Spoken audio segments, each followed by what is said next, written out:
Hello everyone and welcome back. Today we're going to be talking about R-wave and T-wave progression as well as ST and T-wave abnormalities. To review where we left off, we talked about rate, we talked about rhythm, we talked about axis, looking at the intervals for the P-wave and the QRS, looking for evidence of atrial and ventricular hypertrophy, looking for left versus right bundle branch block, and including incomplete right bundle branch block, the RSR prime. And then today we're going to talk about the R-wave and T-wave progressions and the pediatric EKG, as well as ST and T-wave abnormalities.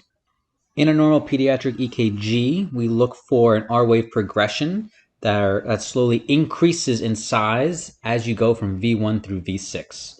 And this has to do with where the bulk of the ventricular mass is located, which is on the left side of the heart in the left ventricle. So in V1, because most of the mass is going away from V1 and towards the left side where the bulk of the heart is, the predominant wave in V1 will be the S wave and the R will be small. As you progress from V1 through V6, that R wave will slowly increase in size to approximately V4, and then that's generally where the peak is, and then V5 and V6 might be a little bit less than that. I'm not so concerned about V5 and V6 necessarily being equal to or less than V4. More so, the important point is that there should be this positive progression from V1 through V3, V4. Here's what it looks like on a normal EKG. You see the R wave is relatively small in V1, and it's increasing in size up to V4 and V5.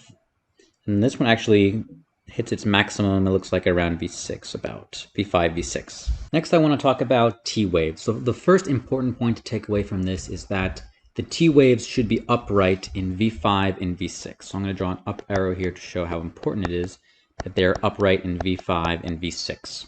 If they're inverted in V5 and V6, that suggests either LV strain or LV hypertrophy, and one should suspect either those or a hypertrophic cardiomyopathy could be how that presents. For the T waves in V1 through V5, the progression is a little bit different. In newborn infants in days 2 through 7, the T wave can be upright. And then following day 7 through the adolescent years, the T wave will be inverted in V1. So you'll see an upright T wave in those leads when the baby is first born. Then after the first week, you'll see inverted T waves in V1 through V3. As the child grows through adolescence, the T waves will gradually re-invert upright, starting with V3/V4 and progressing to V2. And then the very last one to turn upright will be V1.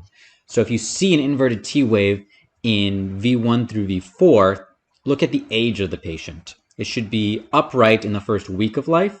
Those can be inverted during childhood. And then in late adolescence, they should be slowly transitioning upright V4 through V1. Next, I want to talk about ST and T-wave abnormalities. So in this example, we're showing an ST elevation. And the way I want you to determine an ST elevation is by using the TP interval as your isoelectric line. So I'm drawing a red line through the TP segment. So that basically connects the end of your T wave to the beginning of the P wave. And that can serve as a reference for your isoelectric area. As you can see, the ST segment is elevated relative to the TP isoelectric line. So there's ST elevation in this example. And the PR segment is below that TP isoelectric line. So there's also PR depression. If you're looking for something like pericarditis, I would expect to look for PR depression, which is a very specific finding for pericarditis, as well as diffuse ST elevation. Going back to our example here, you see the TP segment here, and the ST segment and the PR segment are all on the same plane in all of the leads. So that's a nice reference point to make sure that there is no PR depression, no ST elevation or depression, and then you can use that TP segment as your isoelectric line.